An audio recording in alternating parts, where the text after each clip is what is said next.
नमस्कार बंधू आणि भगिनींनो, लाडकी बहीण योजनेचा हप्ता या तारखेलाच होणार जमा. तर जाणून घेऊया कोणती आहे ती तारीख. तत्पूर्वी आपल्या चॅनलवर तुम्ही नवीन असाल तर चॅनलला सबस्क्राईब करा.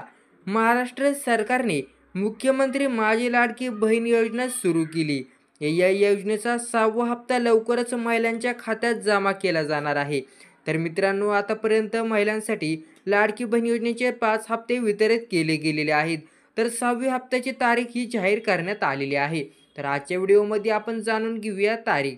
भारत सरकारने नागरिकांसाठी अनेक योजना राबवल्या आहेत. सरकारने महिलांना आर्थिकदृष्ट्या सक्षम करण्यासाठी अनेक योजना राबवल्या.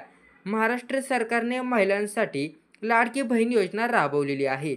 लाडकी बहीण योजनेअंतर्गत महिलांना दर महिन्याला आर्थिक सहाय्य दिले जाते.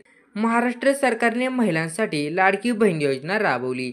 या योजनेअंतर्गत महिलांना महिन्याला 1500 रुपये दिले जात होते. विधानसभेच्या निवडणुकीनंतरनं महायुती सरकारने महिलांना 2100 रुपये देण्याचे आश्वासन दिले होते. त्यानंतरनं आता अर्थसंकल्पीय अधिवेशनानंतरनं महिलांना 2100 रुपये दिले जाणार आहेत. त्याआधी महिलांना 1500 रुपये हप्ता दिला जाणार आहे. महाराष्ट्र सरकारने मुख्यमंत्री माझी लाडकी बहीण योजनेअंतर्गत 1500 रुपये दिले जातात. सरकारकडून डीबीटी डायरेक्ट बेनिफिट ट्रान्सफरद्वारे पैसे पाठवले जातात. आतापर्यंत महिलांना 5 हप्ते देण्यात आले आहेत. त्यानंतर आता पुढचा हप्ता कधी येणार याकडे महिलांचे लक्ष लागले आहे. महाराष्ट्र विधानसभा निवडणुकीचा निकाल 23 नोव्हेंबर रोजी झाला. या योजनेअंतर्गत नोव्हेंबर महिन्यापर्यंतचा हप्ता दिला गेला होता. त्यानंतर आता डिसेंबर महिन्याचा हप्ता देण्यात येणार आहे. त्यामुळे महिलांना डिसेंबर महिन्यातच महिलांच्या खात्यात पैसे जमा होऊ शकतात. महाराष्ट्र मुख्यमंत्री माझी लाडकी बहीण योजनेचा स्टेटस बँक पाहण्यासाठी अधिकृत वेबसाईटला भेट द्यावी.